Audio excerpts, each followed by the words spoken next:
முயற்சிகள் வெல்லும். வணக்கம். ஒரு சுவையான டேஸ்டான ஹெல்த்தான உளுந்து பாயசம் நம்ம எப்படி செய்யலாங்கிறத நம்ம பார்க்கலாம் வாங்க. அதுக்கு தேவையான பொருட்கள் நம்ம பார்க்கலாம். உளுந்து வெள்ளை உளுந்து முழு உளுந்து ஒரு 100 கிராம் எடுத்துக்கோங்க. இது பனவெல்லம் ஒரு 150 எடுத்துக்கோங்க. பச்சரிசி ஒரு 50 எடுத்துக்கோங்க. ஏலக்காய் ஒரு 4 எடுத்துக்கோங்க. பால் ஒரு 1/2 லிட்டர் எடுத்துக்கோங்க. முந்திரி பருப்பு ஒரு 5 எடுத்து இது மாதிரி நல்லா பொடியாக நுணுக்கிக்கோங்க.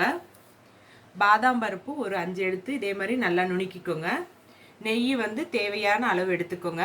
இப்போ உளுந்து பாயசம் எப்படி செய்யலாங்கிறத பார்க்கலாம் வாங்க.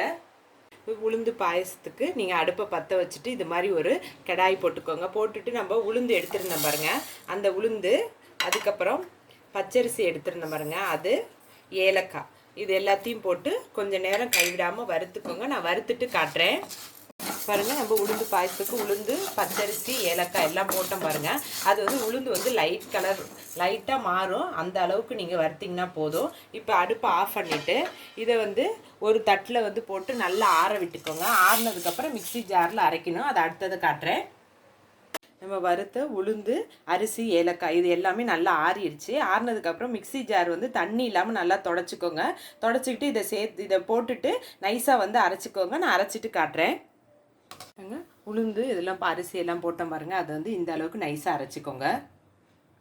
உளுந்து பாயசத்துக்கு அடுப்பை பற்ற வச்சுட்டு அதே கடாயி போட்டுக்கோங்க. போட்டு நம்ம கருப்பட்டி எடுத்துருந்தோம் பாருங்கள், அதை இதில் போட்டுக்கோங்க. போட்டுட்டு இதில் தண்ணி ஒரு 1/2 டம்ளர் தண்ணி மட்டும் ஊற்றிக்கோங்க. நல்லா கரைச்சிக்கணும். அடுத்தது அதை காட்டுறேன் கரைச்சதுக்கப்புறம். நம்ம கருப்பட்டி போட்டிருந்தோம், அது நல்லா கரைஞ்சிருச்சு. இந்த அளவுக்கு கரைஞ்சா போதும். இப்போ இது அடுப்பு ஆஃப் பண்ணிக்கோங்க. ஆஃப் பண்ணிவிட்டு இதை எடுத்து இந்த மாதிரி ஒரு வடிகட்டி வச்சுக்கோங்க. ஒரு கிண்ணம் வச்சு கீழே அதில் வடிகட்டிக்கோங்க. நான் வடிகட்டிட்டு காட்டுறேன். இந்த கருப்பட்டி வடிகட்டி ரெடியாக எடுத்து வச்சுக்கிட்டோம்.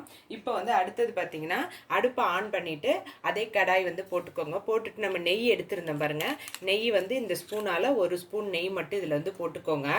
போட்டுட்டு முந்திரி பருப்பு எடுத்துருந்தோம் பாருங்கள், அந்த முந்திரி பருப்பு இதில் போட்டுக்கோங்க. அடுத்தது பாதாம் பருப்பு, அதையும் போட்டுக்கோங்க. போட்டுட்டு இதை கொஞ்சம் நேரம் கைவிடாமல் வறுத்துக்கோங்க. நான் வறுத்துட்டு காட்டுறேன் பாருங்கள். நெய்யில் முந்திரியும் பாதாம் போட்டோம் பாருங்கள், அது கொஞ்சம் நேரம் நீங்கள் வறுத்துக்கிட்டிங்கன்னா போதும். இப்போ இதில் நம்ம பால் எடுத்துருந்தோம் பாருங்கள், இந்த பாலை இதில் ஊற்றிக்கோங்க. ஊற்றிட்டு இந்த பால் ஒரே கொதி வரணும். அது வரைக்கும் நீங்கள் இது நல்லா கொதிக்கிறப்ப நான் காட்டுறேன். இந்த பால் ஒரு கொதி வர வரைக்கும் நம்ம என்ன பண்ணலாம், அரைச்சி வச்சுருந்த இந்த உளுந்து இருக்குது பாருங்கள், இந்த உளுந்தை இந்த பால் ஏனத்துலேயே ஒரு 4 ஸ்பூன் மட்டும் இதில் போட்டுக்கோங்க. போட்டுட்டு மீதியை ஒரு காற்று புகாத டப்பாவில் நீங்கள் இதை போட்டுக்கோங்க. உங்களுக்கு எப்போ பாயசம் தேவையோ அப்போ நம்ம இது மிக்ஸ் பண்ணிக்கலாம். இப்போ இதில் தண்ணி ஊற்றிக்கிட்டு கட்டி இல்லாமல் நல்லா இதை மிக்ஸ் பண்ணிக்கோங்க. நான் மிக்ஸ் பண்ணிவிட்டு காட்டுறேன். நம்ம உளுந்து தண்ணி போட்டு கட்டி இல்லாமல் இந்த அளவுக்கு நீங்கள் கரைச்சிக்கோங்க. இப்போ இந்த அடுப்பில் பார்த்திங்கன்னா பால் இந்த கொதி வந்துருச்சு பாருங்கள். இந்த கொதி இப்போ ஒரு கொதி வந்த உடனேயே என்ன பண்ணுங்கள், இந்த நம்ம கரைச்சி வச்சுருந்த இந்த உளுந்து தண்ணி இருக்குது பாருங்கள், இதை இதில் அப்படியே ஊற்றிக்கோங்க. நல்லா கலக்கி விட்டுட்டு ஊற்றிக்கோங்க. ஊற்றிட்டு ஒரு 5 நிமிஷம் மட்டும் கொதிக்கட்டும்.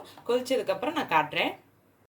பாருங்கள், நம்ம உளுந்து கரைச்சி இந்த பாலில் ஊற்றினோம் பாருங்கள், அதை கைவிடாமல் கொஞ்சம் நேரம் நான் கிளறி விட்டேன். ஒரு 5 நிமிஷம் கொதி வந்துருச்சு. இப்போ இதை அடுப்பை ஆஃப் பண்ணிக்கோங்க. ஆஃப் பண்ணிவிட்டு இந்த இது பாயசம் கொஞ்சம் சூடு ஆறணும். அடுத்தது தான் நம்ம கருப்பட்டியை போடணும். நான் அடுத்தது அதை காட்டுறேன். பாருங்கள், நம்ம பால் உளுந்து எல்லாம் போட்டுருந்தோம் பாருங்கள், அது நல்லா கொஞ்சம் வெதுப்பாக இருக்கிறப்ப தான் என்ன பண்ணணும், நம்ம இந்த கருப்பட்டியை எடுத்து நம்ம வடிகட்டி வச்சுருக்கோம் பாருங்கள், இந்த கருப்பட்டியை இதில் ஊற்றிட்டு இது ஃபுல்லாகவே நம்ம ஊற்றிக்கலாம். ஊற்றிட்டு நல்லா மிக்ஸ் பண்ணி விட்டுக்கோங்க. மிக்ஸ் பண்ணி, ஏன்னா சூடாக நீங்கள் அதில் போட்டிங்கன்னா இந்த பால் திரிஞ்சிடும். அதனால் நீங்கள் என்ன பண்ணுங்கள், கொஞ்சம் வெதுப்பாக இருக்கிறப்ப இதை போட்டு நல்லா மிக்ஸ் பண்ணி விட்டுக்கோங்க. ஒரு சுவையான டேஸ்டான உளுந்து பாயசம் ரெடி ஆகிடுச்சு. இந்த வீடியோவை பாருங்கள். இந்த வீடியோ உங்களுக்கு பிடிச்சிருந்துச்சுன்னா லைக் பண்ணுங்கள், ஷேர் பண்ணுங்கள். உங்கள் முயற்சிகள் வெல்லும் சேனலுக்கு சப்ஸ்கிரைப் பண்ணுங்கள். நன்றி.